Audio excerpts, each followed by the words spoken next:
The rain was not merely falling. It was a solid liquid wall thrown against the world by a furious god. Elena Marcel gripped the steering wheel, her knuckles white stones in the flickering dashboard light. The engine had died with a final, pathetic cough 10 minutes ago, surrendering the small car to the storm's violent mercy. Outside, the forest was a churning black ocean of pine and shadow, ancient trees groaning under the assault of the wind.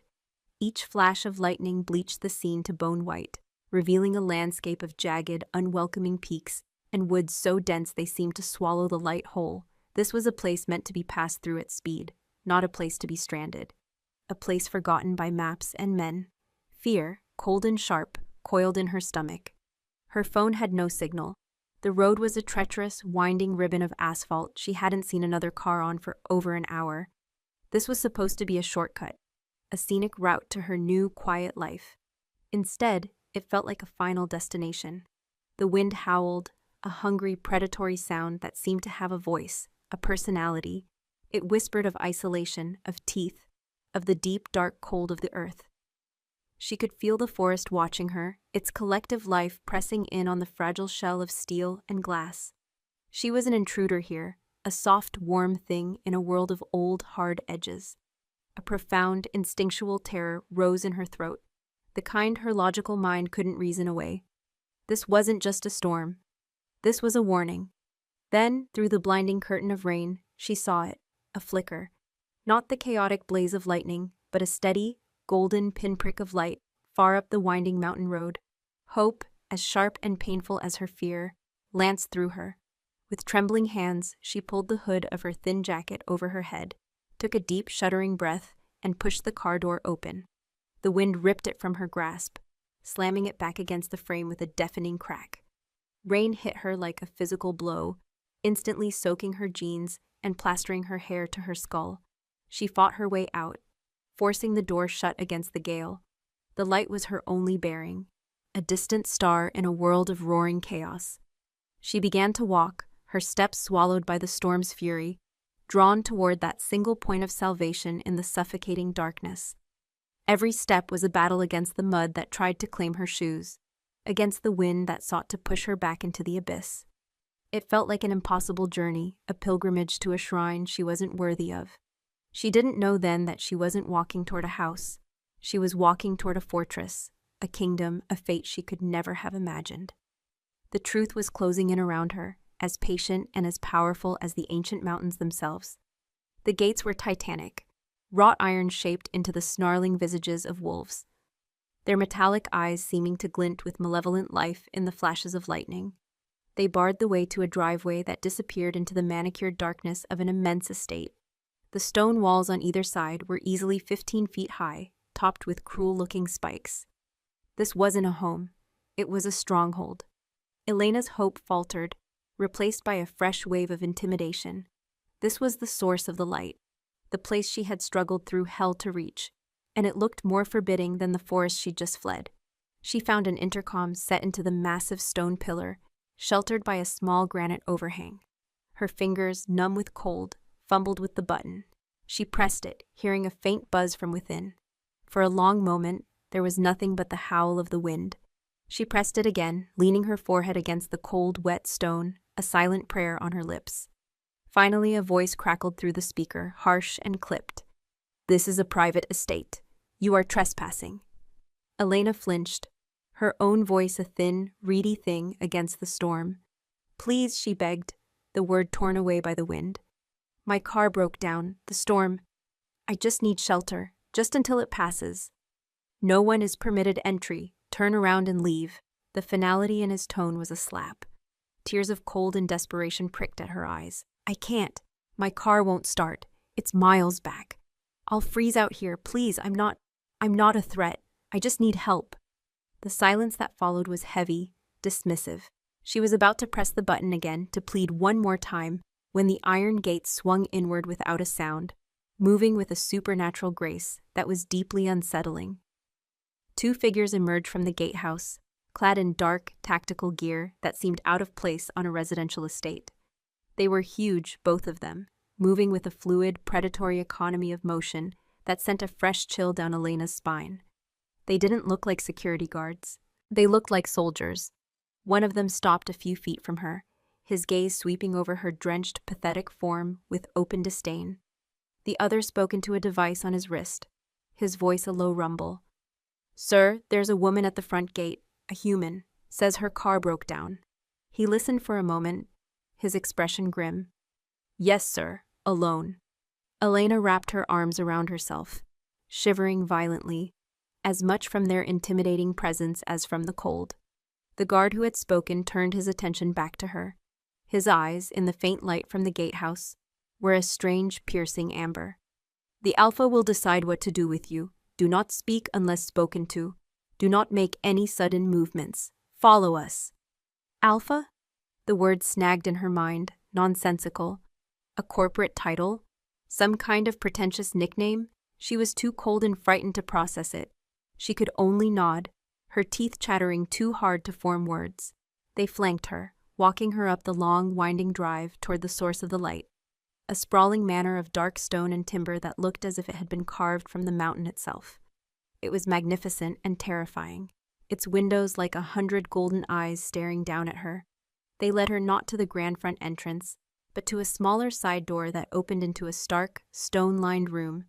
It felt like a guard room or an antechamber for unwanted guests. One of the men gestured to a simple wooden bench. "Wait here." They stationed themselves on either side of the door she'd entered through, silent and imposing as statues. The message was clear. She was a prisoner, not a guest. Minutes stretched into an eternity. The warmth of the room was a painful shock to her frozen limbs, making her skin prickle and ache. She could hear the muffled sounds of the house beyond the thick wooden door in front of her, the crackle of a massive fireplace, the distant low murmur of voices. It was a world away from the one she was trapped in. She was a stray animal brought in from the rain, awaiting the master's judgment on whether she would be fed or put down. The humiliation of her position burned hotter than the returning circulation in her hands. Who lived like this? Who were these men? What had she stumbled into? Suddenly, the ambient sounds from beyond the door ceased. A profound, unnatural silence fell over the house, so deep and complete that the only sound left was the frantic, terrified drumming of her own heart. The two guards by the door stiffened, their bodies snapping to a rigid state of attention. Their eyes were fixed on the door in front of her. Fear, stark and absolute, was plain on their faces. The heavy oak door swung open, and he was there. The man who stood in the doorway was not a man. He was a force of nature, an embodiment of the storm she had just fled. He was impossibly tall, with shoulders so broad they filled the entire frame. He wore simple black trousers and a dark gray Henley that strained across his chest, revealing the corded muscle of a predator. Scars, pale and silvery, traced a path up his forearms, and a particularly vicious one cut through his left eyebrow, giving his face a permanently severe and dangerous cast. His hair was black as a raven's wing, damp from the storm, and his face was all hard angles and brutal sculpted lines. He was the most lethally beautiful and terrifying thing Elena had ever seen. But it was his eyes that stole the breath from her lungs. They were the color of molten gold, glowing with an inner light that was not human. They were ancient, wise, and utterly savage. He was the Alpha. The word suddenly made perfect, terrible sense. He said nothing. He didn't need to. The raw power that radiated from him was a physical pressure, pressing down on her, demanding submission. It was in the air, in the sudden drop in temperature, in the way the very stones of the room seemed to hold their breath. The world narrowed to the space between them, a taut, vibrating wire of energy. Elena felt an impossible, cataclysmic shift inside her own soul. It was a feeling she had no name for, a violent jolt of recognition so profound it felt like her spirit was being ripped from her body and offered to him. It was terror and homecoming all at once. Her heart, which had been hammering against her ribs, gave a painful lurch and then seemed to stop entirely. She couldn't breathe. She couldn't think. There was only him. The scent of him reached her even from across the room. The clean, sharp fragrance of pine after a rain, of cold mountain air, and something else underneath. Something wild and musky and dangerously male. Lucian Draver's world, a world of iron control, of brutal discipline and ancient law, shattered in the space of a single heartbeat. He had felt the disturbance at his gates. the tiny, insignificant flicker of a human life trespassing on his sacred lands. His first instinct had been annoyance, his order to send her away automatic. Humans were a contamination, a weakness, forbidden. Then his guards had opened the door, and her scent, not her physical scent, but the scent of her very soul, had hit him like a physical blow. Rain-washed wildflowers, clean earth, and a luminous ethereal note of moonlight that he had only ever read about in the oldest legends. He had come to dispose of the problem himself. And then he saw her, small, drenched, shivering on the bench like a half-drowned sparrow. And her eyes, soft, gentle, the color of a doe's, filled with a quiet strength that defied the terror swimming in their depths. The moment their gazes locked, the beast within him, the ancient, powerful wolf that ruled his being, rose up and roared a single, silent, possessive word. Mine. The world stopped. The storm, the laws, the centuries of ingrained hatred for her kind. It all vanished. There was only the girl, the impossible, legendary human, the moon touched, his mate. A wave of possessiveness so savage it nearly brought him to his knees crashed over him. He wanted to feel the beat of her heart against his hand, to bury his face in her hair, to wrap her in his arms and carry her to the heart of his home and never let her go. He wanted to kill the two guards standing in the room for having the audacity to look at her. His face remained a mask of cold indifference, an expression honed over a century of ruthless rule. Only he could feel the tremor in his hands, the violent war being waged within him between the king and the wolf. The king knew this was a death sentence. To claim a human, even this human, would ignite a war with his own kind. It was a violation of the most sacred law, but the wolf did not care for laws. The wolf cared only for its mate. Elena watched, mesmerized and terrified, as he moved. He crossed the room in 3 long, silent strides, his golden eyes never leaving hers. He stopped directly in front of her, so close she had to crane her neck back to see his face. The sheer scale of him was overwhelming. He blotted out the light, the room, everything. She felt the heat rolling off his body, saw the faint tremor in the corded muscles of his neck. He reached out, his hand large enough to encircle her entire throat. Elena flinched, a small, involuntary movement, her breath catching in a sob of fear, but he didn't touch her neck. His fingers, surprisingly gentle, brushed a stray, wet strand of hair from her cheek. The brief touch was an electric shock, a brand of heat and ice that seared her skin. A low, guttural sound rumbled in his chest, a sound that was not quite a word and not quite a growl, but something primal and deeply possessive. He leaned down, his voice a low, gravelly whisper that vibrated through her bones, a command that was also a vow. "The storm has passed," he said, his golden eyes boring into hers, claiming her, damning them both. "But you will not be leaving." Elena's world tilted on its axis. The words, spoken in that deep, resonant voice that seemed to vibrate in the very marrow of her bones, were not a suggestion. They were a decree, as absolute and unchangeable as the granite of the mountain on which this fortress was built. The two guards, who had been statues of coiled tension, visibly relaxed, but their posture shifted into something else, the calm, patient stance of jailers whose prisoner was secured. There was no escape. The thought was a cold certainty, not a panicked guess. Lucian Dravor did not wait for her response. He gave a short, sharp nod to his men, a gesture of dismissal, and turned his back on her. The raw power that had been focused on her like a physical weight lifted, and she could breathe again, sucking in a ragged gasp of air. He walked out of the stark stone room, disappearing into the warmth and shadows of the main house without a backward glance, as if the matter of her entire life had been a trivial piece of business, now concluded. A moment later, an older woman appeared in the doorway he had just vacated. She was tall and severe, her gray hair pulled back into a knot so tight it seemed to pull the skin taut across her cheekbones. Her dress was simple, dark, and impeccably tailored. She moved with a silent efficiency that was as intimidating as the guard's overt strength.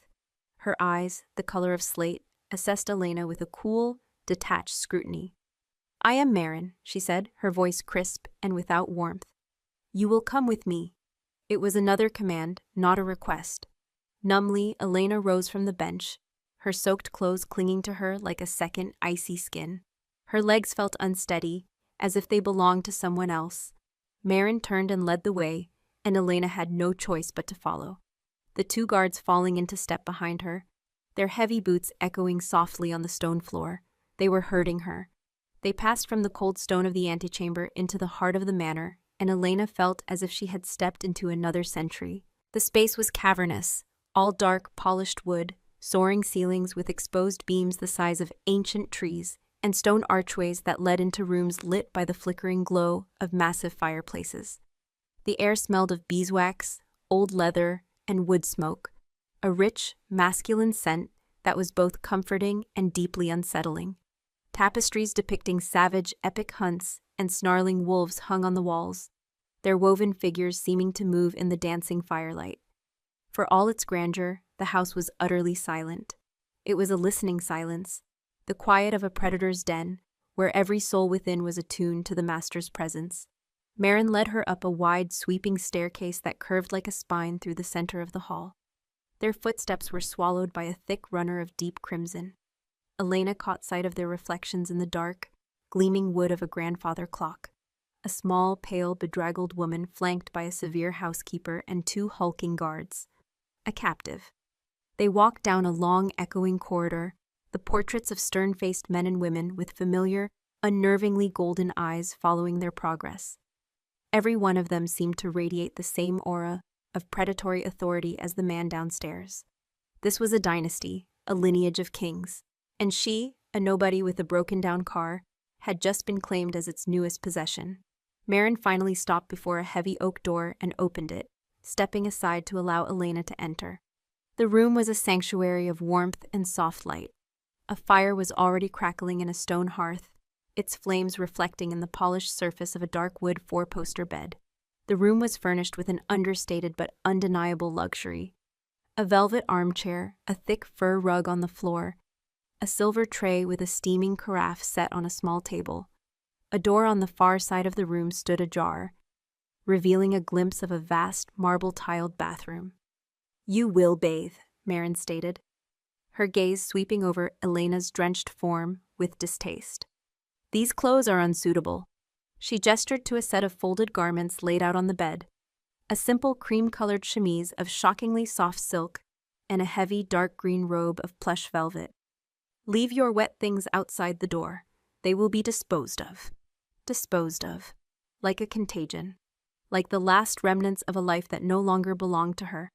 Elena could only nod, wrapping her arms around her shivering body. Marin's slate-gray eyes lingered on her for a moment longer. There was no pity in them, but perhaps a flicker of something else. A resignation, a deep and ancient weariness.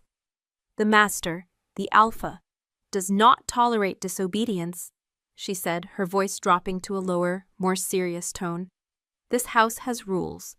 You would be wise to learn them quickly. Do not wander. Do not attempt to leave. He will know." With that final, chilling pronouncement, she turned and left, closing the door behind her with a soft, definitive click. The sound of a key turning in the lock was a brutal confirmation of her status. She was locked in, a prisoner in a gilded cage. For a long moment, Elena just stood there, dripping onto the priceless rug, the silence of the room pressing in on her. Then a shudder racked her body, a violent, bone-deep tremor that was born of more than just the cold. She stumbled towards the bathroom, her movements clumsy. The room was larger than her entire city apartment. A cavern of steam and heated marble. A massive claw-footed tub was already filled with steaming water, fragrant with the scent of lavender and herbs. Stripping off her cold, wet clothes felt like shedding a skin.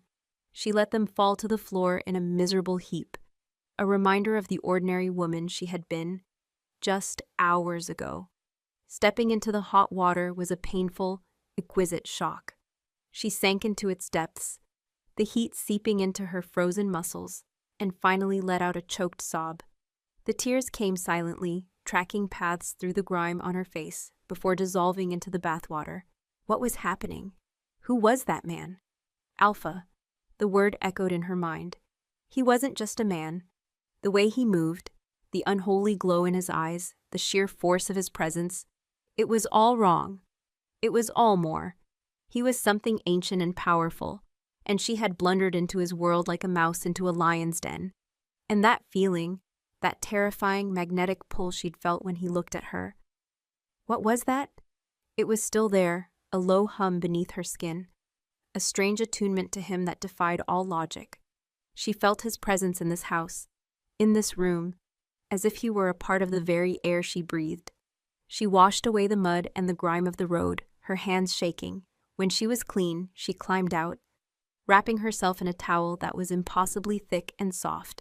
She left her wet clothes by the door as instructed and slipped into the silk chemise. The fabric felt decadent against her skin, a whisper of comfort in the midst of her terror. The velvet robe was heavy, a comforting weight, and she pulled it tight around herself. Padding barefoot over to the fire, she sat in the armchair, tucking her feet beneath her, and stared into the flames, trying to force her racing mind to be still. She had to think. There had to be a way out. But every plan that formed in her mind died before it could take root. The gates, the guards, the unnatural stillness of the man who ruled this place. There was no escape. He had said she was not leaving, and she believed him. The question wasn't how to escape, but how to survive. A soft sound from the doorway made her jump, her heart leaping into her throat. Lucien stood there, leaning against the doorframe, his arms crossed over his formidable chest. He had changed into a simple black shirt and trousers that did nothing to hide the powerful lines of his body. He moved with such profound silence. She hadn't heard the lock turn or the door open. He was just there. The firelight played over the hard planes of his face, making shadows dance in the hollows of his cheeks and emphasizing the silver scar through his brow. His golden eyes were fixed on her, glowing with an intensity that made her skin prickle. "You are clean," he stated, his voice a low, dangerous rumble that sent a tremor through her. Elena's throat was dry. She clutched the lapels of her robe tighter, her knuckles white. "Yes." The word was a bare whisper. He pushed off from the doorframe and moved into the room, his presence immediately shrinking the space, consuming all the air. He didn't come close, instead prowling the perimeter of the room like a great cat surveying its territory, and the new creature within it. He stopped by the window, staring out at the storm which still raged, though its fury seemed to have lessened. "My name is Lucien Dravor," he said to the glass, his back to her. "This estate, these lands, everything for 100 miles in every direction, is mine. The people who serve me are mine. This house is mine." He turned slowly, his gaze pinning her to the chair. "And now, you are mine." There was no emotion in his voice. It was a statement of fact, a declaration of ownership. A spark of defiance, buried deep beneath her fear, ignited. "I don't belong to anyone," she said, her voice trembling but clear. A ghost of a smile, cold and dangerous, touched his lips. It didn't reach his eyes. "You do now. You walked through my gates. You breathed my air. You stood before me. The old laws were satisfied." "Old laws? What are you talking about?" she demanded, a hysterical edge to her voice. "You can't just claim a person. This is kidnapping." He took a step closer, and the air crackled with a sudden, palpable tension. "Do not raise your voice to me in my own home," he warned, the words a soft, lethal growl. The wolf was there, just beneath the surface of the man, and Elena felt a primal instinct scream at her to submit. To lower her eyes, to make herself small, she swallowed hard, forcing the defiance down. Antagonizing him was suicide. She had to be smart. He seemed to sense the shift in her, the tamping down of her rebellion. He stopped a few feet from her chair, his gaze dropping from her face to the pulse that beat frantically at the base of her throat.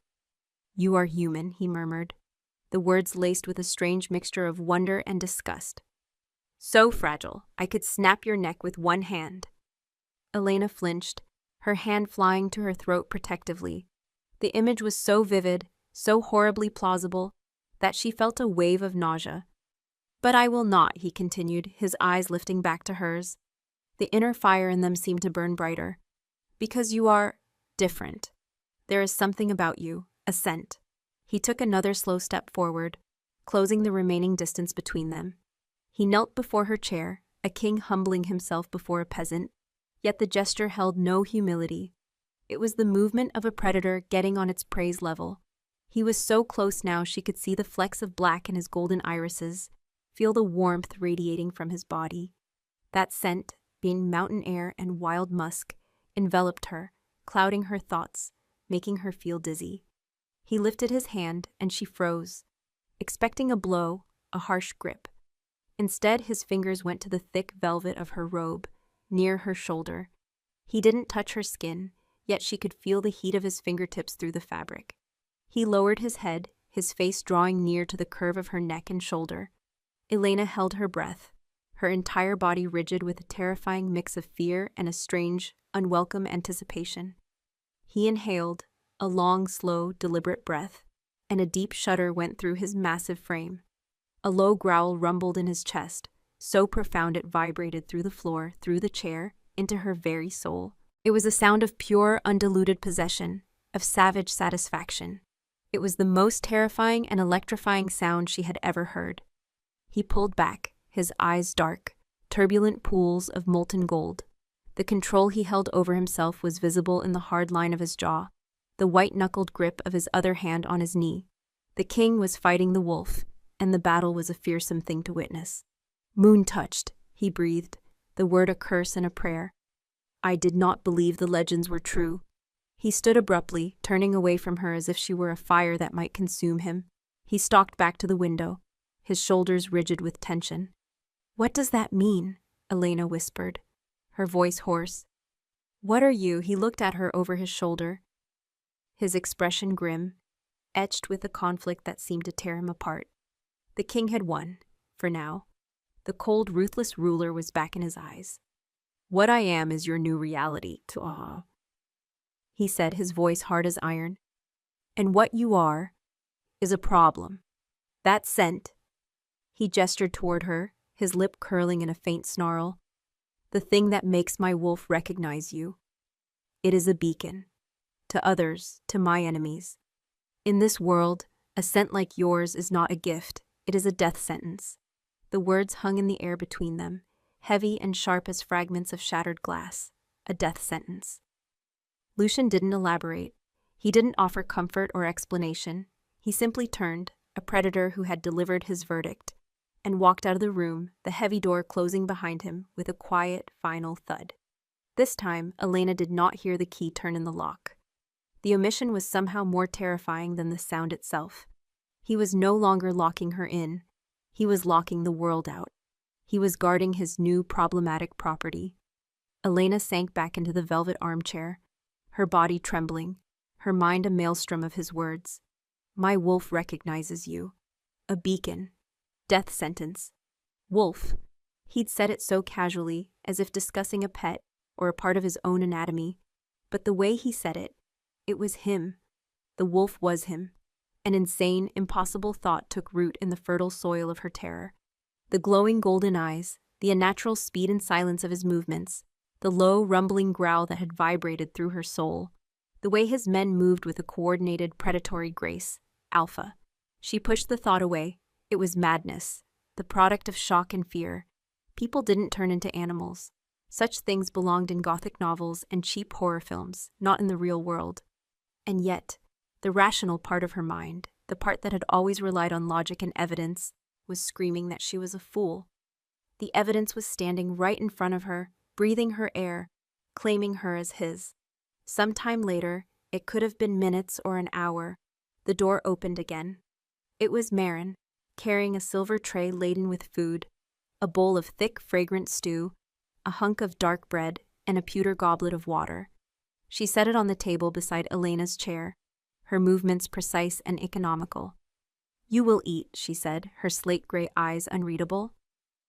Elena looked at the food, her stomach churning. I'm not hungry. It was not a request. Marin's gaze was firm. The Alpha expects you to maintain your strength. A weak vessel is of no use to anyone. A weak vessel. The clinical, dehumanizing phrase sent a chill through Elena. A vessel for what? She whispered. Marin straightened up, her posture rigid. She looked at Elena as if she were a strange and dangerous specimen under glass. You carry the scent of the first moon, an ancient mark, a thing of legend we thought had passed from the world. It is a complication. The woman spoke of magic and legends as if they were mundane facts, like the weather or the time of day. Elena's head was spinning. I don't understand any of this. Marin, please, where am I? Who are you people? The housekeeper's lips thinned into a severe line. For a moment, Elena thought she wouldn't answer. Then, with a sigh that seemed to carry the weight of centuries, Marin relented, if only slightly. You are in Draver Keep, the heart of the Northern Conclave.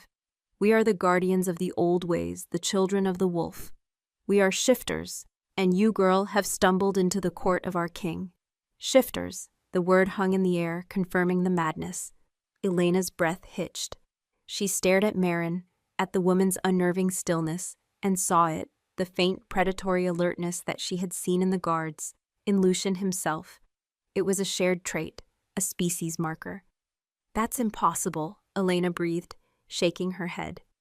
Is it? Marin's voice was dry. Is it more impossible than a man whose eyes burn like the sun? A man who can command loyalty with a glance and fear with a breath? You have seen the Alpha. Your human senses may be dull, but your soul is not. You felt the truth of him the moment he entered the room. Do not lie to yourself. It is an indulgence you can no longer afford. She was right. Elena had felt it. That catastrophic, soul-deep recognition had been a testament to something far beyond the realm of human experience. Why am I here? Elena asked, her voice gaining a sliver of strength. If I'm so dangerous, why not just get rid of me? A flicker of something, was it pity, fear, crossed Marin's face. Because the same legend that makes you a beacon to our enemies makes you something else to him. The scent your soul carries is a perfect harmony to his own, a mate call that has not been heard in 1,000 years. To his wolf, you are sacrosanct. To harm you would be to destroy a part of himself. And to let you go... She trailed off, her gaze distant. To let you go is not a possibility his wolf will ever entertain. So that was it. She was a paradox, a sacred treasure and a deadly liability. Lucian's wolf wanted her, but the king, the ruler, knew she was a threat to his entire world. The violent conflict she had seen in his eyes suddenly made perfect, terrible sense. Eat, Marin commanded again, her tone leaving no room for argument. He will send for you again. Do not be found wanting. She turned and left, closing the door as silently as she had entered. This time, Elena ate. She forced herself to swallow the rich, savory stew, to tear off pieces of the dense bread. Marin was right. She needed her strength.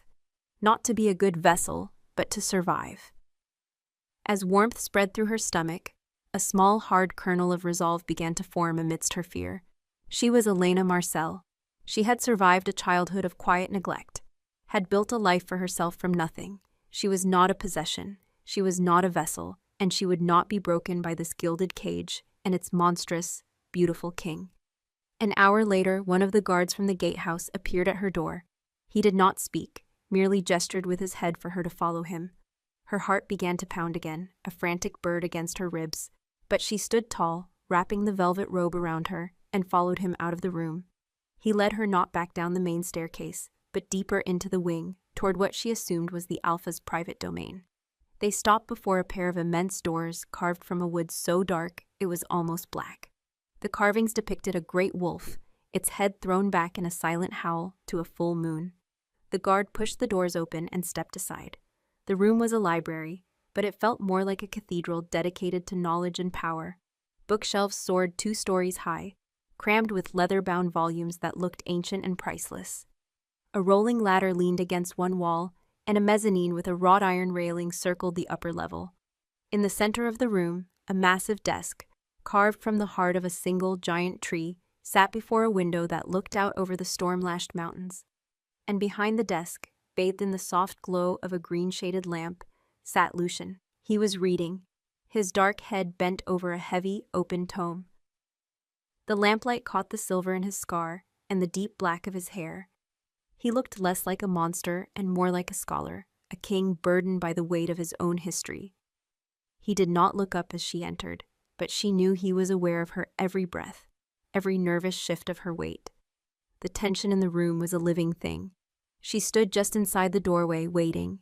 The silence stretched, thick and heavy. Finally, he closed the book with a soft thud that echoed in the vast space. He lifted his head, and his golden eyes found hers across the room. "Come here," he commanded, his voice low and smooth. Her feet felt rooted to the floor, but she forced them to move, walking across the plush dark carpet until she stood before the colossal desk. It was a barrier between them, a declaration of his authority and her subjugation. He gestured to the book. Its pages were yellowed with age, covered in an elegant, spidery script and intricate drawings. "This is the Codex of the First Pack. It contains our oldest laws, our deepest histories. Most of what is written in here has passed into myth, bedtime stories we tell our pups." He tapped a finger on a specific page. It showed a drawing of a woman, her hair like a silver cloud, standing under a full moon. Her hand was held by a great wolf, a creature of shadow and starlight. "The legend of the moon touched," he said, his voice laced with a bitter irony. "It speaks of a rare human, born once in an age, whose soul resonates with the moon itself. A human who is not a shifter, but is something more than mortal. A perfect counterpart to a true alpha bloodline. A key, it says, capable of unlocking a power we have long since lost." He looked up at her, his expression a mask of cold analysis, but his eyes burned. "The legend says this bond is a blessing from the moon goddess herself, that it will strengthen the pack, heal the alpha's line, and bring forth an era of peace and prosperity." He paused, his gaze intensifying. "But there is another version of the story, a darker one, whispered only in shadow. It says the moon touched is not a blessing, but a test, a lure, a weakness sent to shatter a great alpha from within, that her human fragility and the forbidden nature of the bond will invite chaos, provoke rivals, and ultimately lead his pack to ruin." He stood up, the movement fluid and silent, and began to circle the desk, coming around to her side. Each step was deliberate, measured, closing the space between them. Elena stood her ground, her fists clenched at her sides within the folds of her robe, her heart hammering a deafening rhythm against her ribs. "For 100 years I have led my people," he murmured, his voice dropping, becoming a dangerous, intimate whisper. He stopped directly in front of her, so close she could feel the heat from his body, smell the intoxicating scent of pine and wildness that clung to him. "I have fought wars, unified the packs, and enforced the old laws with an iron fist. The most sacred of those laws is the purity of our blood. The law that forbids any union with your kind. A law for which I have executed men with my own hands." His proximity was overwhelming. Her rational mind screamed at her to run, but her body was frozen, caught in the powerful gravity of his presence.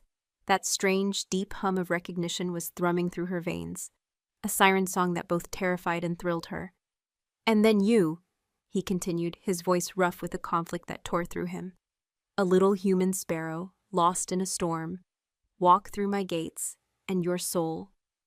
It sings a song that only mine can hear." He reached out, not touching her, but hovering his hand just inches from her face. She could feel the heat of his palm, could see the fine tremor in his fingers. The wolf was warring with the king, and the king was losing ground. "My wolf wants to claim you," he growled, the sound of visceral vibration that shook her to the core. "To mark you, to lock you in the highest tower of this keep, and kill any man who even looks at you. It is a primal, savage thing, this bond. It has no room for logic or law." He dropped his hand, turning away from her abruptly, as if touching her would be his undoing. He paced to the great window, staring out at the dark, jagged peaks of his domain. "But the Alpha King," he said, his back to her, his voice regaining its cold edge of command, "knows that you are a poison for which there is no cure. Your very existence in my house is a declaration of war. My rivals will smell your scent on the wind. They will see you as my weakness, a chink in my armor. They will come not just to challenge me, but to possess the mythical prize for themselves." Just as the weight of his words settled upon her, a new sound cut through the night. It was not the howl of the storm. It was a true howl, long, mournful, and sharp with alarm, echoing from the valley below the keep. It was answered a moment later by another, closer this time, from the walls of the estate itself. An alarm, a breach. Lucian spun around, his body instantly transformed from a conflicted ruler into a creature of pure, lethal instinct. His face was a mask of feral fury, and his eyes, they were no longer just golden. They were blazing, fully luminous, the pupils slit like a predator's. The change was so absolute, so terrifying, that Elena stumbled back a step, a cry catching in her throat. He crossed the room in 2 impossibly fast strides, his powerful hands seizing her upper arms. His grip was not gentle. It was steel, branding her skin through the thick robe. He dragged her away from the window, pushing her behind him as if to shield her, his massive body a wall of muscle between her and the unseen threat. "They are here," he snarled, the sound inhuman, ripped from the throat of the beast within. His blazing eyes were fixed on the door, his head cocked as he listened to sounds she couldn't hear. "They're already on my lands." He looked down at her then, his face a mask of savage possession, all traces of the king gone, replaced entirely by the alpha wolf. "They have smelled you," he growled, his voice a low, terrifying thunder, "and they have come for what is mine." The transformation was not complete, but it was absolute. The man, the composed, brooding king who had spoken of legends and laws, was gone. In his place was the Alpha, a creature of pure territorial rage. The golden light in his eyes was no longer a glow, it was an inferno. The pupils narrowed to predatory slits that seemed to see straight through flesh and bone to the trembling heart of her fear. The sound that ripped from his chest was a low, constant snarl, a promise of violence that made the very air in the library vibrate. Elena felt a scream build in her throat, but his grip on her arms was so powerful, so unyielding, it shocked the air from her lungs. He was a force of nature, as untamable as the storm outside. This was the truth she had been denying. This was the wolf. The great library doors burst open, and another man stood there, as large as the guards from the gatehouse but carrying an aura of lethal authority second only to Lucien Dequichen's. He had a rugged, weathered face and a thick, dark beard, but his eyes, a clear, sharp amber, were fixed on his Alpha with unwavering loyalty. "Alpha," the man said, his voice a low, urgent rumble. He gave Elena a brief, assessing glance, his expression hardening with a grim understanding. "It is Werewolf, from the Black Moon Pack. He must have scented her on the wind. He has 2 of his enforcers with him. They breached the southern wall." Lucien's snarl deepened, his fingers tightening on Elena's arms to the point of pain. "Werewolf," he spat the name like a curse. "That carrion eater. He always did have a nose for things that did not belong to him." His blazing eyes shifted from the door back to Elena, and in their depths, she saw a possessiveness so profound it was terrifying. He was not looking at a person. He was looking at the most precious, most vulnerable part of his own soul, now exposed to the world. "Soran," Lucien commanded, his voice a guttural rasp that barely sounded human. "Hold the main hall. I want them funneled toward the east gallery. Do not engage. I will deal with Werewolf myself. No one touches him but me." The man, Soran, nodded once, a sharp, decisive movement. "And the human?" His gaze flicked to Elena again, a flicker of deep concern in his eyes. He saw the liability. He saw the catalyst for this invasion. Lucien's body shifted, a subtle, threatening movement, placing himself even more fully between Soran and Elena. "She stays with me." Soran's jaw tightened, but he would not argue with a direct command. "Alpha," he acknowledged, and then he was gone, melting back into the shadows of the corridor as silently as he had appeared. The moment they were alone again, Lucien moved, dragging Elena with him as if she were a doll.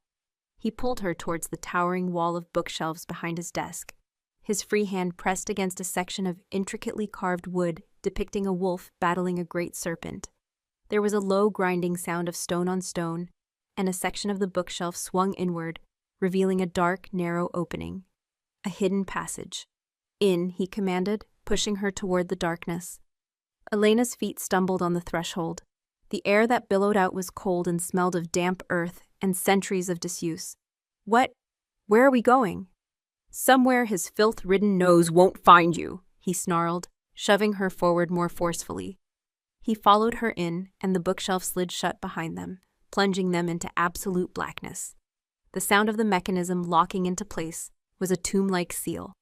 Elena cried out, a small gasp of pure panic. The claustrophobic dark was a living entity, pressing in on her, suffocating her. She felt his heat behind her, a furnace in the chilling dark. A huge, warm hand clamped down on her shoulder, stilling her frantic movements.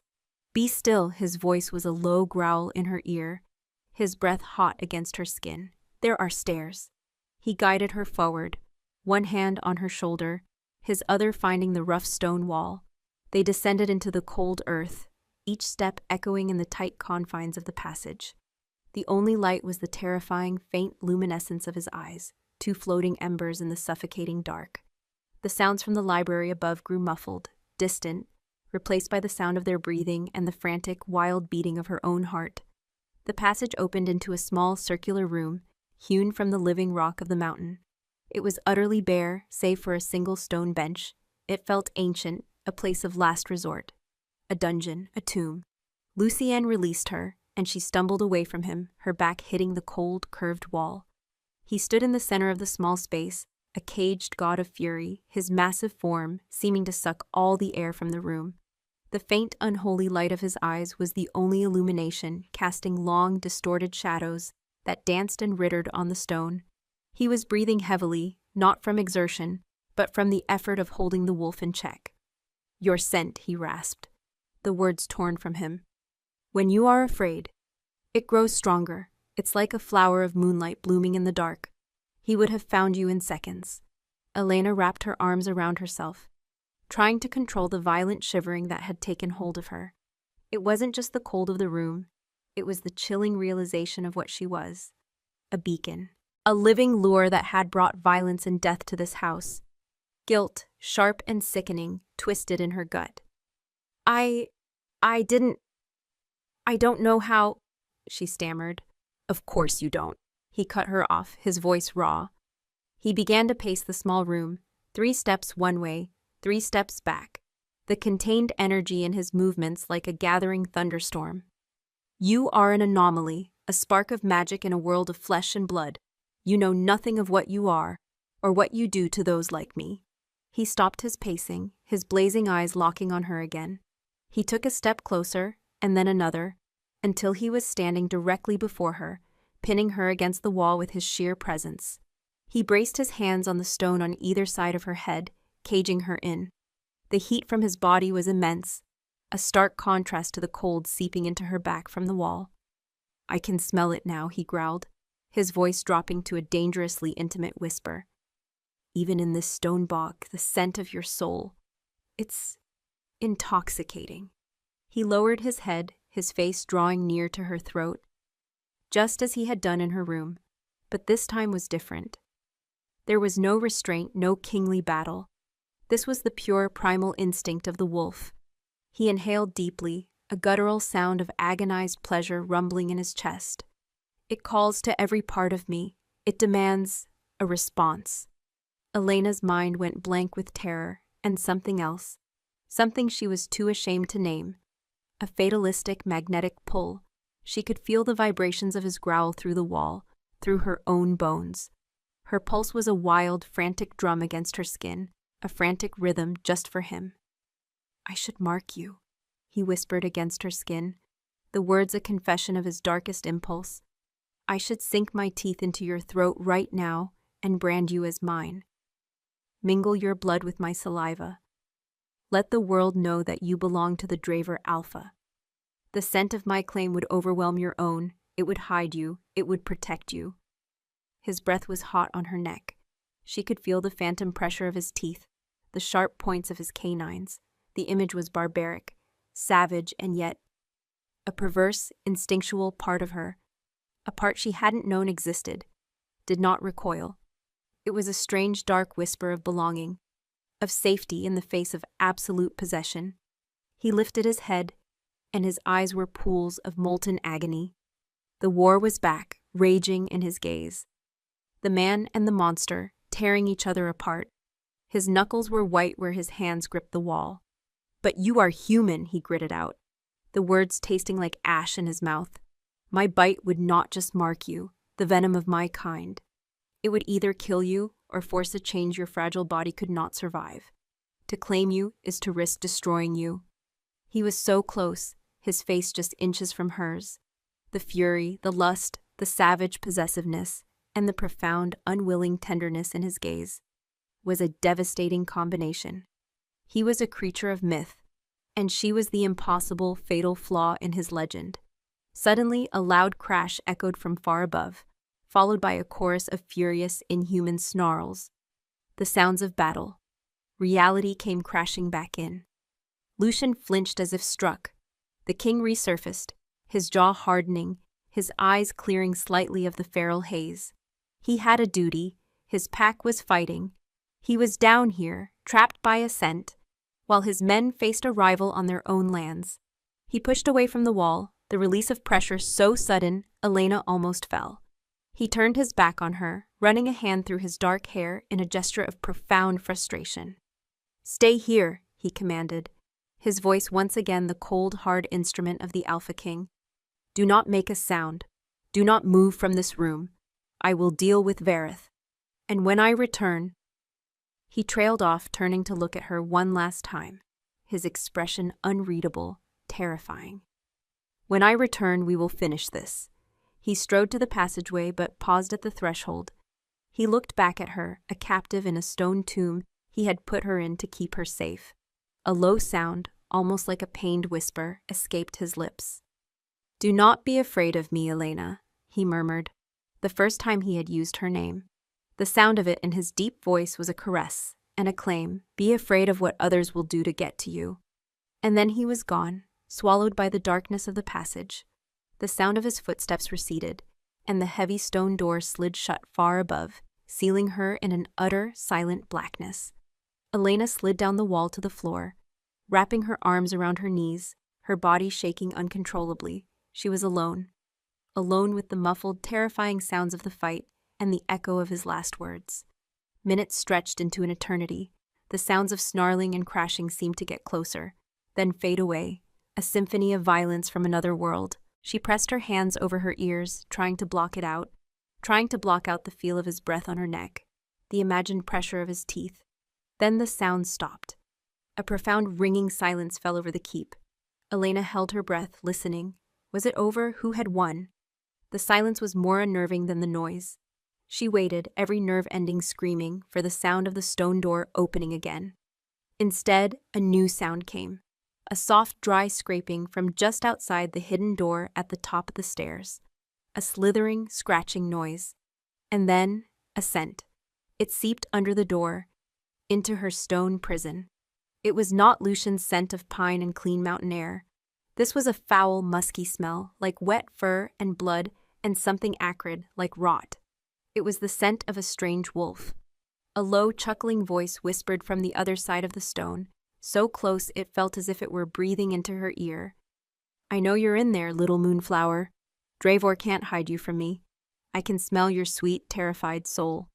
The voice was a greasy slick of sound in the oppressive silence, sliding through the cracks in the stone, violating the sanctity of her hiding place. It was laced with a cruel, mocking amusement that turned Elena's blood to ice.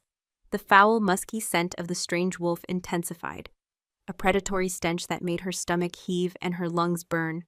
This was Werewolf, the carrion eater. He had found her. Panic, stark and absolute, seized her. She scrambled backward on the stone floor, crab walking away from the direction of the passage until her back hit the far wall with a jarring thud. Her breath came in short, silent gasps, her throat locked tight around a scream. There was nowhere to run. She was trapped in a stone box with a monster scratching at the door. "Come now, little prize," the voice crooned, the scraping sound growing louder, more insistent. He was trying to find the mechanism, his claws or fingers searching for the seam. "Don't be shy. Dravor is busy. He left his most precious treasure all alone. How careless of him.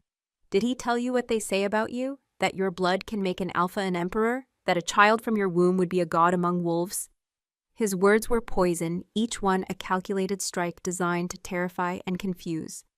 Emperor? A god? The legends Lucien had spoken of were not just stories told within these walls. They were known, coveted things. She was not just a complication for Lucian. She was a target for every ambitious, ruthless shifter in the world. The scraping stopped. A heavy, frustrated grunt echoed through the stone, followed by a resounding thud as he likely slammed his body against the hidden door. The entire wall vibrated with the impact, shaking dust from the ancient ceiling. He was strong. "No matter," Vareth snarled, his voice losing its mocking edge and taking on a feral, hungry rasp. "I have your scent now. It's burned into my memory. I will find you, if not tonight, then the next, and when I do, I will not be so gentle as Dravor. I will take the mark, the blood, and the child, and I will leave your broken body on his throne for him to find." The raw, graphic violence of his promise shattered the last of her composure. A choked sob escaped her lips, a tiny, betraying sound in the echoing darkness. From the other side of the stone, a triumphant, guttural laugh. "There you are. Sing for me again, little bird. I will enjoy making you sing when I finally have you in my claws." Another tremendous boom shook the wall, and then silence. Footsteps, heavy and hurried, receded down the corridor above. He was leaving, for now. He had what he came for. Confirmation, assent to follow. Elena remained frozen, huddled against the wall, for an eternity after he was gone. The only sound was the frantic, painful hammering of her own heart. The musky, foul scent lingered, a ghostly promise of his return. She was marked, not by Lucian's teeth, but by a rival's obsession. It was in that suffocating darkness, with the phantom threat of Vareth clinging to the air, that a new emotion began to smolder beneath her terror. Rage, a cold, hard fury. At Vareth for his vile threats, at the world for its monstrous rules, and at Lucian. Lucian who had brought her into this nightmare, who had claimed her, named her as his weakness, and then locked her in a tomb and left her to be terrorized by his enemies. He had promised to protect her, but he had only managed to paint a target on her back and leave her defenseless. The grinding sound of the stone door sliding open above made her flinch violently. Light, dim and gray from the library, spilled down the narrow stairwell. A large shadow fell down the steps, and then Lucian was there, standing at the bottom of the passage. He was a nightmare of blood and fury. A deep gash ran from his temple down his cheek, dripping crimson onto the shoulder of his torn, dark shirt. His hands were covered in it, dark and slick. But the blood was not his own. The scent of it, coppery and sharp, filled the small chamber. The inferno in his eyes had banked to simmering, dangerous coals, and his face was a mask of granite, colder and harder than the stone walls around them. He saw her, huddled and pale on the floor, and something flickered in his gaze, a deep, wrenching pain that was quickly suppressed. He crossed the small room in 2 strides and knelt before her. He reached out a hand, then stopped, looking at the blood that covered it. He slowly, deliberately, wiped his hand on his trousers before gently touching her cheek. His fingers were surprisingly warm, a stark contrast to the chilling fear that still held her in its grip. "Are you hurt?" His voice was a low, rough rasp, stripped of everything but raw concern. Elena flinched away from his touch, the cold rage inside her finally finding its voice. "He was here," she whispered, her voice trembling with accusation. "Vareth. He was right outside the door. He spoke to me. He told me what he would do to me." Lucian's face went rigid. The embers in his eyes flared back into a full, blazing inferno. The air around him seemed to drop 10 degrees. "What did he say?" he demanded, the words a low, lethal growl. She told him, every vile, possessive word, every threat. As she spoke, she watched the tendons in his neck and jaw stand out like steel cables. A low, continuous snarl began to build in his chest, the sound of a beast straining at its leash, hungry for a kill it had been denied. When she finished, he was silent for a long moment, the fury radiating from him, a palpable physical force. "I drove him out," he finally said, his voice a tight, controlled rumble of violence. "His 2 enforcers will never leave these lands. Their bodies will be a message to any others who think to trespass. But Vareth, he escaped. I was delayed." He looked at her, and the guilt in his eyes was a raw, open wound. He had been delayed because he had been fighting the instinct to claim her, to mark her, and in that moment of hesitation, his enemy had gotten too close. "You left me," she accused, the words raw. "You locked me in here, and you left me alone." "I left you to protect you," he roared, the sound of his voice crashing against the stone walls, a tidal wave of agonized frustration. He surged to his feet, turning away from her, pacing the small space like a caged lion. "Had you been in the library, he would have had his hands on you. The passage is sealed with blood magic that only my line can open. He could not get in. But he could hear me. He could smell me, she cried, pushing herself to her feet, her own anger making her reckless. He knows I'm here. He knows what I am. You've done nothing but make me a prize for every monster out there. He spun on her, his face a mask of torment. Do you think I don't know that? He snarled, stalking back towards her until she was once again trapped between his body and the wall. Do you think I haven't spent every second since I laid eyes on you fighting the urge to do the one thing that could keep you safe? Because it is the very same thing that might kill you? He slammed his fist into the stone wall beside her head. The impact was sickening, the sound of bone hitting rock. A spiderweb of cracks appeared in the granite. He didn't even flinch. There is only one way to mute the scent of your soul, he breathed, his chest heaving, his blazing eyes boring into hers. It is to overwhelm it with the scent of an alpha, with my scent, a claim, a mark. He leaned in, his voice dropping to a desperate, ragged whisper. But you are human, Elena. Your body is not made for our world. My venom, the magic in my saliva that would brand you as mine. It could be a fatal poison to you. They stood there, trapped in the impossible paradox of their situation. The only way to save her was to risk killing her. The air was thick with his fury, his frustration, and her terror. There is another choice, she said, her voice barely audible. Let me go. Send me away. Far away where no one will ever find me. If I am gone, I am not a threat to you. I am not a prize for him. A look of such profound animalistic pain crossed his face that it stole her breath. It was as if she had physically stabbed him. No, the word was ripped from his soul, a sound of absolute denial. That is not a choice. My wolf. I would sooner tear down these mountains stone by stone than let you out of my sight. You are mine. Your danger is my danger. Your fate is my fate. That is the bond. It is not a thing that can be undone. The raw, unequivocal possession in his voice was terrifying, yet beneath it, she heard the desperate undertone. He was as trapped by this bond as she was. He, the Alpha King, ruler of all he surveyed, was enslaved by a feeling for a human woman that defied his laws, his logic, and his own instinct for self-preservation. He took a deep, shuddering breath, the king wrestling back control from the wolf. The inferno in his eyes cooled slightly. He stepped back, giving her space. Vareth has forced my hand, he said, his voice regaining its cold, decisive tone. The scent of a strange alpha is on my lands, near my mate. He said the word mate for the first time, and it landed between them with the weight of a thrown gauntlet. My pack will be unsettled.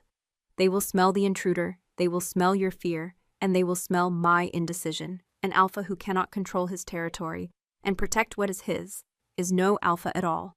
He turned and strode towards the passage. Come, the time for hiding in shadows is over. Where are we going? She asked, her voice trembling as she followed him up the dark stairs. He paused at the top, his hand on the mechanism of the secret door, and looked back at her. His face was grim, resolved, the face of a king about to make an impossible, world-altering decision. I am taking you before my pack, he said, his voice ringing with the authority of his birthright. Tonight, the Northern Conclave will see the face of the legend they have only ever whispered about. They will see the woman who carries the scent of the moon in her soul, and they will see her standing at my side. He pushed the door open, revealing the blood-spattered, disordered library. Let them gather, let them whisper and challenge. Let them see the reason an enemy dared to breach my walls. Tonight, they will all learn what it means to threaten what belongs to me. The keep was no longer silent. It was a hive of contained, dangerous energy. As Lucian led Elena from the library, the corridors were filled with shifters. They moved with a purpose that was both military and predatory. Their bodies coiled springs of barely restrained power. Men and women, all of them possessing that same unsettling stillness, that same alertness in their strangely colored eyes, amber, gold, pale gray. They were a pack, a single organism roused to defend its territory. The moment they saw Lucian, they stopped. A wave of deference, so profound it was almost a physical force, rippled through the halls. They lowered their heads, averted their gazes, their bodies instinctively showing submission to their alpha. But their eyes, Elena noted with a fresh surge of fear, kept flicking to her.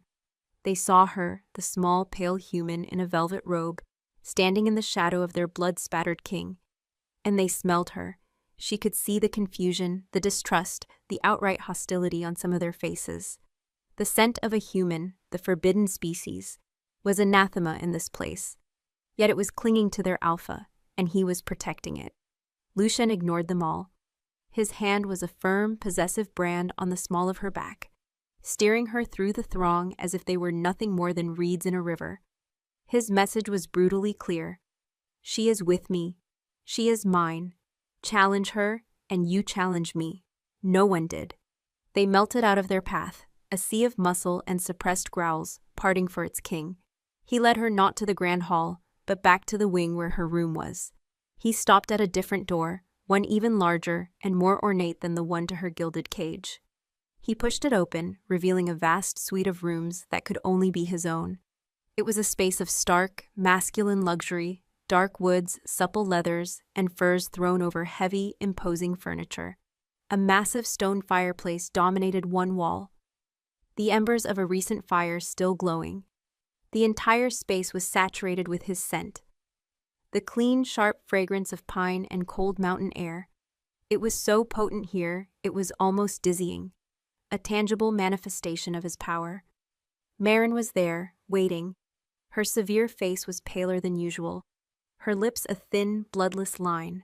She held a length of shimmering silver fabric in her hands. "The council has been summoned," Lucian said, his voice a low command that brooked no argument. "The elders of the inner circle are already gathering in the great hall. Dress her." He released Elena, turning to a large basin of water on a washstand. He stripped off his torn, bloody shirt, revealing a torso that was a landscape of corded muscle and pale, silvery scars. He plunged his hands and head into the cold water, washing away the blood of his enemies with a brutal efficiency. Maren approached Elena, her slate-gray eyes filled with a deep, sorrowful apprehension. "This is a great folly, child," she whispered, her voice so low only Elena could hear it. "To show them what you are, before he has formally claimed you. It is to show them his weakness, not his strength. You will be a target." "He is forcing my hand," Lucian's voice rumbled from across the room. He had heard. Of course he had heard. His hearing was as supernatural as the rest of him. He turned, drying his face with a rough linen towel. His wet hair clung to his scalp, making him look even more wild, more dangerous. The gash on his cheek had already stopped bleeding, the flesh slowly beginning to knit itself back together. Ferreth's scent is all over the southern wall. The pack is agitated, on the verge of a frenzy. They smell an intruder, and they smell her. He gestured to Elena. "They need to see that their alpha is in control, that I am not hiding, that what is mine, I protect openly." Maren looked as if she wanted to argue, but the iron will of the alpha was absolute. With a sigh of resignation, she turned back to Elena. "Come, there is little time." She helped Elena out of the heavy velvet robe, her hands surprisingly gentle. The garment she held was a simple, sleeveless gown of a fabric that felt like woven moonlight. It was the color of pale silver, and it shimmered with a light of its own. It was modest in its cut, falling straight from her shoulders to the floor, but the way it clung to her form felt both vulnerable and strangely regal. "Silver is the color of the moon," Maren explained softly, as she fastened a clasp at Elena's shoulder. "The color of the goddess. He is presenting you not as a human captive, but as a sacred offering, a thing of legend. It is a desperate gamble." Once dressed, Elena looked in a long, silver-framed mirror. The woman who stared back was a stranger. Her face was pale, her eyes wide with a terror that looked almost like reverence. The silver dress made her skin seem luminous, ethereal. She looked like a sacrificial priestess, dressed for the altar. And in a way Lucian was watching her, his expression unreadable. He had pulled on a fresh black tunic, the simple garment doing nothing to hide the lethal power of his form. The wound on his cheek was now just a thin red line. He crossed the room and stood before her, his golden eyes searching her face. "They will fear you," he said, his voice a low, rough murmur. "And what they fear, they will hate. Do not show them your own fear. Do not speak unless I command it. Stay at my side and look only at me. I am your alpha now. I am your entire world. Do you understand? Elena could only nod, her throat too tight for words. He was right. He was her entire world. The comfortable, predictable reality she had known was gone, burned away in the fire of his golden eyes. There was only this keep, this pack, this monstrous, impossible man, and the deadly bond that tied her soul to his. He held out his hand. For a moment she hesitated. To take it was to accept her role, to walk willingly onto the stage of this brutal, primal drama.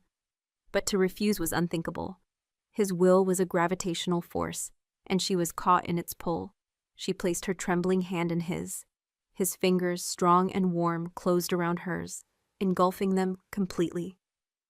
The contact was an electric shock, a jolt of power and possession that shot up her arm and straight to her heart. It was a brand, a claim made real. "It is time," he said. He led her from the room, his grip on her hand unbreakable.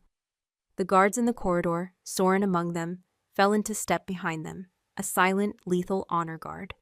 They descended the great staircase, their footsteps echoing in the cavernous, listening silence. The great hall was a vast, terrifying space. The ceiling, lost in shadows far above, was supported by pillars carved from whole trees. The stone floor was worn smooth by the passage of centuries. At the far end, on a raised dais, sat a throne carved from the same dark wood as the pillars, shaped like a snarling wolf. But the hall was not empty. It was filled with wolves, dozens of them. They stood in rigid, silent ranks, their collective gaze a physical weight. These were the elders, the alphas of the lesser packs sworn to Lucian, the inner circle of his power. They were the oldest, the strongest, the most dangerous of his kind. And their eyes, 100 pairs of glowing, predatory lamps in the torchlit gloom, were all fixed on the small, silver-clad human woman whose hand their king held as if it were his own heart. The air was thick with their scents, a complex, overwhelming tapestry of musk, dominance, and aggression. But threaded through it all was a single, unifying note, the low, rumbling growl of their collective shock and disapproval. It was not a sound made with their throats, but a vibration in the air, a pressure on the soul, the psychic expression of a pack on the verge of rebellion. Lucian did not falter. He walked down the central aisle, his pace steady and deliberate, pulling Elena along in his wake. His head was high, his golden eyes sweeping over the assembled shifters with an expression of absolute, unchallenged authority.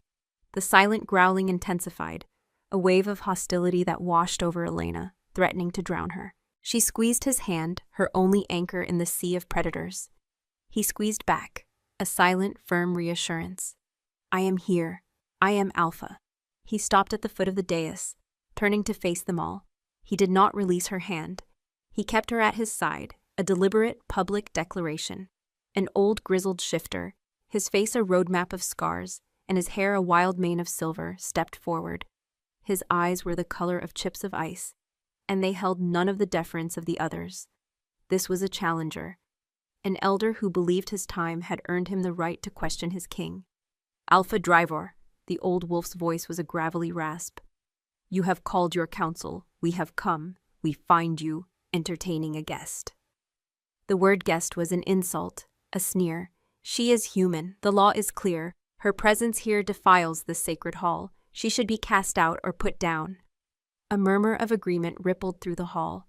The psychic growl intensified. Lucian's gaze was like flint. "Her name is Elena Iskara, and she is not a guest." He raised their joined hands slightly, a small movement that was as loud as a thunderclap in the charged silence. "She is my mate," chaos erupted. The word shattered the pack's disciplined silence. A chorus of furious, disbelieving snarls and growls ripped through the hall. The psychic pressure exploded, a wave of fury and betrayal that made Elena's knees buckle. Iskara, the old wolf, took a step back as if struck, his face a mask of horrified rage. "Mate," he roared. "You would claim a human as mate? A fragile, wolfless, barren creature of the lesser species. You defile the purity of your own bloodline. You spit on the laws our ancestors died to protect. This is an abomination." "She is not barren." Lucian's voice was a whip-crack of pure power, silencing the hall in an instant. The force of his will, his alpha command, slammed down on them, forcing them into a stunned, resentful silence. She is moon-touched. The legends are true. Her soul carries the scent of the first moon. He pulled Elena forward, gently but firmly, turning her slightly so the torchlight caught the silver of her dress, the paleness of her skin. He was displaying her, showcasing her. Vareth of the Black Moon Pack trespassed on my lands tonight because he smelled her. He came to take what is mine. He came to steal the power of this bond for himself. He let that sink in, let them process the implications. An enemy alpha, a known rival, had been bold enough to invade Dravor Keep itself, drawn by her scent. This was not a matter of a king's personal indiscretion. This was a matter of pack security, of a new and powerful weapon entering the field of play. Iskara was not swayed. "A legend," he sneered. "A convenient excuse for your weakness. You shame us, Dravor. You shame your father's name. I say the girl is a curse, a poison sent to destroy us. The law demands a trial. The law demands her life." "The law," Lucian said, his voice dropping to a low, deadly calm, "is what I say it is. I am the alpha of this conclave. My word is law."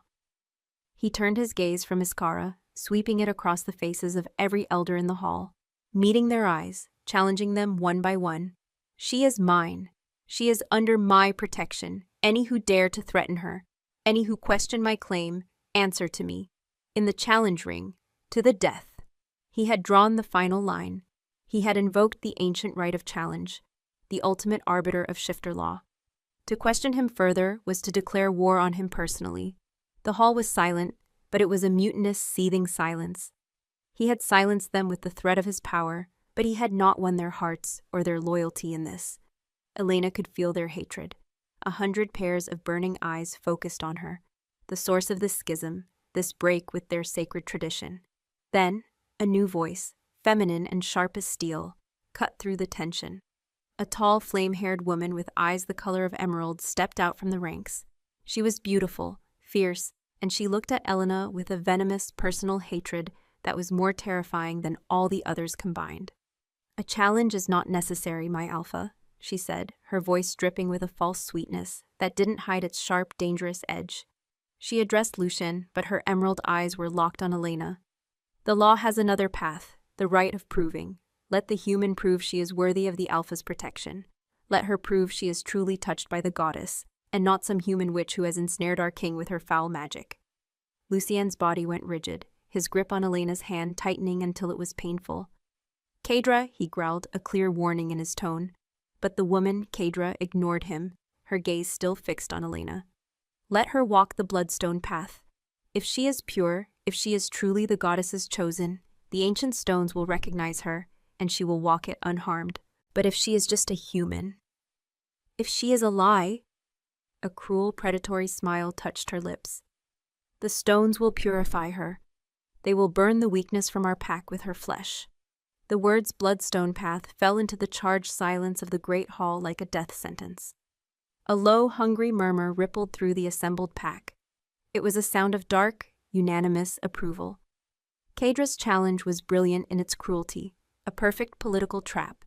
She had sidestepped a direct confrontation with Lucian, which she would lose, and invoked a tradition so ancient, so sacred, that not even an alpha king could dismiss it without appearing a tyrant, or worse, a coward hiding the truth of his mate's weakness. Elena felt Lucian's entire body go rigid beside her, a statue of pure, murderous rage. The hand holding hers was a vice, his knuckles white. A low, lethal growl started in his chest, a sound that promised a violent, bloody death to the flame-haired woman who had dared to speak. "You forget yourself, Kaedra," Lucian snarled, his voice a blade of ice. "You do not have the right to demand a right of proving for my chosen mate." "No," Kaedra agreed, her voice smooth and unbothered by his fury. Her emerald eyes, alight with triumph, swept across the faces of the other elders. "I do not, but the council does." She looked to the old, scarred wolf, Iskara. "Elder Iskara, as the senior member of this council, do you second my petition? Does the human prove her claim, or does our alpha shield a potential curse behind the threat of his own strength? Let the old ways decide. Let the goddess herself pass judgment." Iskara's icy eyes gleamed. He had been given the perfect weapon, and he wielded it with savage satisfaction. "I second the petition of Alpha Kedra," he boomed, his voice ringing with righteous authority. "Let the human walk the bloodstone path. If she is what the Alpha claims, she has nothing to fear. If she is not, her death will cleanse this hall and our law." "Let her walk!" The cry was taken up by others, a chorus of defiance, a legal, sanctioned rebellion against their king's choice. They were a pack, and the pack, when unified by sacred law, was a force that could challenge even its Alpha. Elena's blood ran cold. She didn't know what this path was, but the way they spoke of it, the bloodthirsty glee in their eyes, left no doubt. It was an execution, a trial by an ordeal no human could possibly survive. They had found a way to murder her that Lucian could not stop. Lucian's control finally snapped. He released her hand, taking a single predatory step forward. The power that exploded from him was a physical wave of force, slamming into the assembled shifters.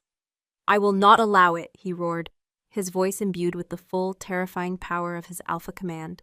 The torches on the walls flickered, and the very stones of the hall seemed to tremble. "She is mine. Her worth is not for you to prove or deny." But Kedra and Iskara stood their ground. They were braced against the force of his will, their own Alpha strength allowing them to resist, if only barely.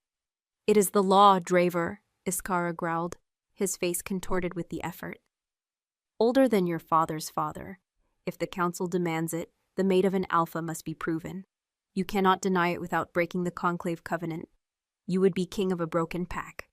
He had him trapped. Lucian's power was absolute, but a king with no subjects was a thing. If he defied this ancient law, he would lose the council, the elders, and his entire power base would crumble into civil war. All for a human girl he had known for less than a day. Elena looked at his face, at the savage, agonized conflict raging in his features. The king and the wolf were at war again, but this time they were both battling against the unyielding iron of the law. He could protect her with his body, but he could not protect her from his own world. In that moment, a strange, cold calm settled over Elena. She had been a pawn, a prize, a vessel, a curse. She had been dragged, hidden, and displayed. And now she was the justification for a war that would tear this kingdom apart. She looked at the hateful, triumphant faces of Kedra and Iskara, at the uncertain, hostile eyes of the other shifters, and then at Lucian's tormented face. His wolf would have him kill them all for her, and his king knew it would be the end of everything he had built. She would not be the reason for his ruin. Gently she stepped forward, her bare feet cold on the ancient stone. She placed a hand on Lucien's tense, unyielding arm. He flinched at her touch, his head whipping around to stare at her, his golden eyes wide with a frantic, desperate negation. "Elena, no, Kag." "I will do it," she said, her voice quiet but clear, ringing with a strength she didn't know she possessed. The sound of her own voice speaking in this hall of monsters was a small but profound act of defiance. "I will walk your path." The hall fell into a stunned silence. Every eye was on her. She was not cowering. She was not weeping. She was accepting their challenge. Lucian grabbed her, his hands on her shoulders, his grip a frantic, desperate plea. "You don't know what you are saying," he hissed, his voice a raw whisper for her ears alone. "The stones are infused with the primal energy of our kind. They burn with an inner fire. To a shifter, it is a test of will, a spiritual trial. To a human, it will be like walking on hot coals. It will burn the flesh from your bones." She looked up into his agonized eyes. "And if I refuse?" she whispered back. "They will tear you down. They will start a war to get to me. You will destroy your entire world to protect me. Won't you?" It wasn't a question. She knew the answer. She could see it in the savage, possessive fire in his gaze. He would burn everything to the ground before he let them have her. "I will not be your ruin, Lucian." A look of utter devastation crossed his face. He, the Alpha King, the most powerful being she had ever met, was being brought to his knees not by a rival's strength, but by a human woman's quiet, sacrificial courage. "Let it be done," he said, his voice a dead, hollow thing. He released her, stepping back. In that moment, he was not her protector. He was her king, bound by the laws he was sworn to uphold, forced to watch the woman he claimed as mate walk to her certain death. Iskara's lips curled in a triumphant snarl. He gestured, and 4 massive shifters moved to the center of the hall. They knelt, prying up a long, narrow section of the stone floor, revealing a channel of dark, packed earth beneath. Other shifters came forward, carrying heavy, rough-hewn stones. The stones were a deep, Venus red, almost black, and they seemed to drink the torchlight. As they were laid, one by one, into the earthen channel, a faint shimmering heat began to rise from them. They were creating a path, about 20 feet long, from the center of the hall to the foot of the dais. The bloodstone path. When it was complete, the air above the stones was visibly distorted by the heat they radiated. Kadra stepped forward, a ceremonial flint and steel in her hands. She struck a spark, and a single drop of her own blood from a small cut on her thumb fell onto the first stone. The stone did not catch fire, but it began to glow, a dull, angry red, like the embers of a dying fire. The glow spread from one stone to the next, a chain reaction of malevolent energy, until the entire path pulsed with a threatening inner light. "The path is consecrated," Kadra announced, her voice ringing with satisfaction. She looked directly at Elena, her eyes glittering with undisguised hatred. "The goddess awaits your proof." This was it. Elena's heart was a cold, heavy stone in her chest. She looked one last time at Lucian. He stood by the throne, a solitary, powerless monarch, his face carved from granite, his golden eyes filled with a torment that was more painful to watch than the glowing stones at her feet. His hands were clenched into fists at his sides, so tight that blood dripped from his palms where his claws had cut into the flesh. He was being forced to endure this, and it was killing him. She took a deep breath. She thought of her quiet, simple life, the life she had been trying to reach when the storm had stranded her here. It seemed a lifetime away, a dream belonging to another person. Her new reality was this: a hall of wolves, a path of fire, and a monstrous king whose soul was inexplicably tied to her own. "Look only at me," he had told her. "I am your alpha now. I am your entire world." She lifted her head, tearing her gaze from the terrifying path, and fixed her eyes on his. She would not look at the gloating faces of her enemies. She would not look at the burning stones that waited to consume her. She would look only at him. She would walk into the fire with his face as her last sight. She took the first step. The moment her bare foot touched the surface of the first bloodstone, a searing, unimaginable pain shot up her leg. A collective, hungry gasp went through the pack. A choked, strangled sound was torn from Lucian's throat. It was worse than fire. Fire burned flesh, but this was a living, hateful energy that attacked her very soul. It was anathema, a force that recognized her as other, as alien, and sought to unmake her. The silver of her dress began to smoke where it brushed against the edges of the stones. A scream tore at her throat, but she bit it back. Her jaw clenched so hard she tasted blood. She would not give them the satisfaction. She kept her eyes locked on Lucien's, using his tortured face as an anchor in a sea of agony. She saw his control shatter, saw the wolf surge forward as he took a step, ready to leap down and tear the world apart. But her eyes, her desperate, pleading gaze, held him in place. "Don't," her look screamed at him. "Don't let my sacrifice be for nothing." She took another step. The pain was exponential, a white-hot agony that consumed her thoughts, her senses, everything. Her vision began to tunnel, the faces of the shifters blurring into a gallery of hateful shadows. The only clear thing in the universe was Lucian's face, his golden eyes blazing with a helpless, shared agony. Her foot landed on the third stone. Her skin was blistering, charring. The smell of her own burning flesh filled her nostrils. She stumbled, her leg giving way. A triumphant snarl came from Iskara. This was the end. She was going to fall. But as her knee buckled, as she began to collapse forward onto the searing path, something inside her shifted. A strange, luminous power, a thing she had never known she possessed, flared to life in the core of her being. It was cool and silver, like liquid moonlight. It surged down her legs, not to fight the stone's fire, but to harmonize with it. Where her foot touched the fourth stone, the angry red glow did not burn her. Instead, the stone's light changed. The red was swallowed by a soft, pure, silver-white luminescence. The searing heat became a gentle, radiating warmth. The stone was not rejecting her, it was welcoming her. It recognized the touch of the moon in her soul. A wave of stunned, disbelieving silence crashed over the hall. Elena pushed herself back up, her breath coming in ragged sobs. She took another step, and the next stone flared with silver light. And the next. She was no longer walking a path of fire.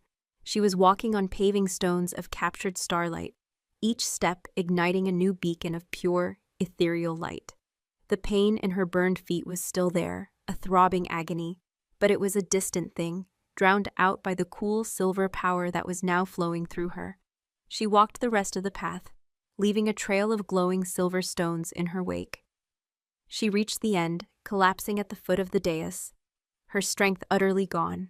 She looked up, and the last thing she saw before darkness claimed her were Lucian's golden eyes.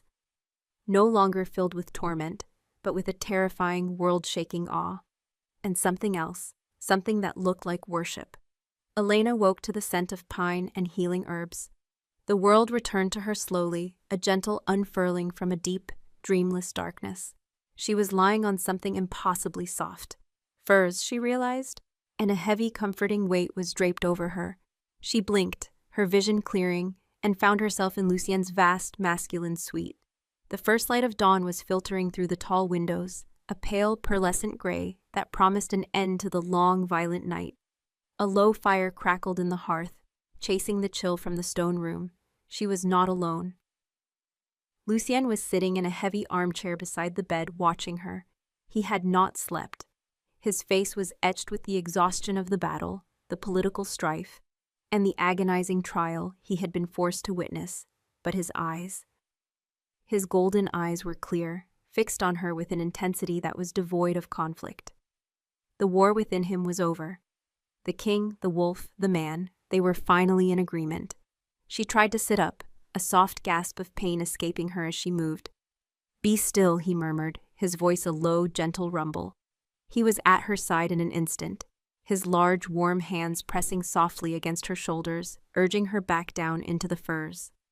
"Your feet are bound." Marin used a poultice of silver leaf and crushed moon petal. "It will speed the healing and prevent scars." Elena looked down. Her feet were carefully wrapped in clean, white linen bandages. She could feel a cool, soothing sensation seeping through the cloth, easing the throb of the burns. She remembered the pain, the searing, soul-shattering agony, and then the silver light, the impossible power that had risen up to meet the stone's fire. "What was that?" she whispered, her voice hoarse. "The light. I don't understand." "It was you," Lucien said, his voice thick with a raw, wondering reverence that sent a shiver through her. He sat on the edge of the bed, a king taking his place beside his queen. "It was the truth of you, the part of your soul that is harmonized with the moon, the part that my wolf recognized from the very first moment. The bloodstones are ancient. They are infused with the primal spirit of the earth and the wolf. They were forged to test our connection to that spirit. They did not burn you, Elena. They tested you, and they found you pure." He reached out, his calloused fingers gently tracing the line of her jaw. His touch was no longer hesitant or fraught with conflict. It was certain, it was possessive. It was a vow. In 1,000 years of whispered legends, no one truly knew what it meant to be moon-touched.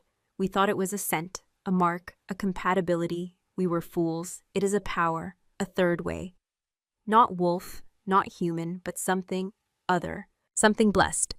He told her what had happened after she had collapsed. The great hall had been struck silent, the assembled shifters staring in stunned, fearful awe at the glowing silver path she had left behind. Kaedra's face had been a mask of disbelief and terror, Iskara's one of utter defeat. The rite of proving, their tool to destroy her, had instead become her coronation. She had not just survived the test, she had transcended it, revealing a power their world had not seen since the age of myths. Lucien had swept her up into his arms, snarling at anyone who dared to come near. He had carried her from the hall, leaving his council to stare at the impossible proof of her legitimacy. The glowing silver light of the stones had faded as the sun began to rise, but the memory of it had been seared into the mind of every shifter who had witnessed it. There would be no more challenges, no more whispers of her being a curse.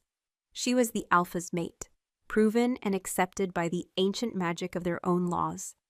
They fear you now, Lucian murmured, his thumb stroking her cheek. But it is a different kind of fear. It is the fear of the sacred, the fear of a power they do not understand. And my pack fears what I will do to anyone who disrespects what the goddess herself has so clearly blessed. Elena looked into his golden eyes and saw the truth of it. The political crisis was over, but the danger from the outside world remained. Vareth, she breathed his name. Lucian's expression hardened, the gentle awe replaced by the cold fury of the Alpha King. Vareth will be hunted, he said, his voice a low, flat promise of death. He thought to steal my prize, to claim my power. Instead, he forced me to reveal it. He has made you a legend, and in doing so, he has signed his own death warrant. He, and any other who dares to covet you, will learn the price of threatening my mate. There it was again, my mate. The words were a brand, a crown, a chain, all three at once. He leaned down, his forehead resting against hers. His scent enveloped her, pine, mountain air, and the underlying wild musk of the wolf. It was no longer a terrifying scent. It was the scent of home, of safety, of belonging. The path forward is not without danger, he whispered, his breath warm against her lips. Your nature makes you a beacon, but you will not face it alone. You will stand at my side. You will learn the ways of this world, the extent of your own power. You will be my queen, Elena. He looked at her feet, a shadow of the remembered agony crossing his face. I am sorry for the pain you endured. I was bound by the law, forced to watch. You did not force me, she interrupted softly. I chose it. I would not let them make me the reason for your ruin. A look of profound heart-stopping emotion transformed his harsh features. It was a look of utter devotion, a surrender more complete than any act of dominance. He who had never bowed to anyone was bowing his soul to her. You are not my ruin, Elena, he murmured, his voice thick with feeling. You are my salvation. He lowered his head and his lips met hers. The kiss was not the savage, claiming act she might have expected from the wolf. It was a slow, tender exploration, a prayer of gratitude from the king. It was filled with the relief of the long night's end, the promise of the new dawn. There was heat in it, a deep, simmering passion that promised a future of untamed wildness, but it was banked by a reverence that made her heart ache. She kissed him back, her hands coming up to cup his scarred, beautiful face. In that touch, she accepted it all, the monstrous world, the impossible magic, the dangerous, all-consuming love of the Alpha King. The bond between them, once a source of terror and conflict, settled into a deep, resonant hum in her soul. It was not a cage, it was an anchor. As the sun crested the jagged peaks of the mountains, flooding the room with golden light, Lucien lifted his head. His eyes, the color of molten sunlight, held hers. The legend of the moon touched was no longer a story whispered in the shadows. It was a truth, written in silver light and burned flesh, embodied in the human woman who had walked through fire and claimed the heart of a wolf king. Their story was just beginning, a new myth to be forged in the heart of the wild, a crown not of gold, but of broken law and a love that defied two worlds.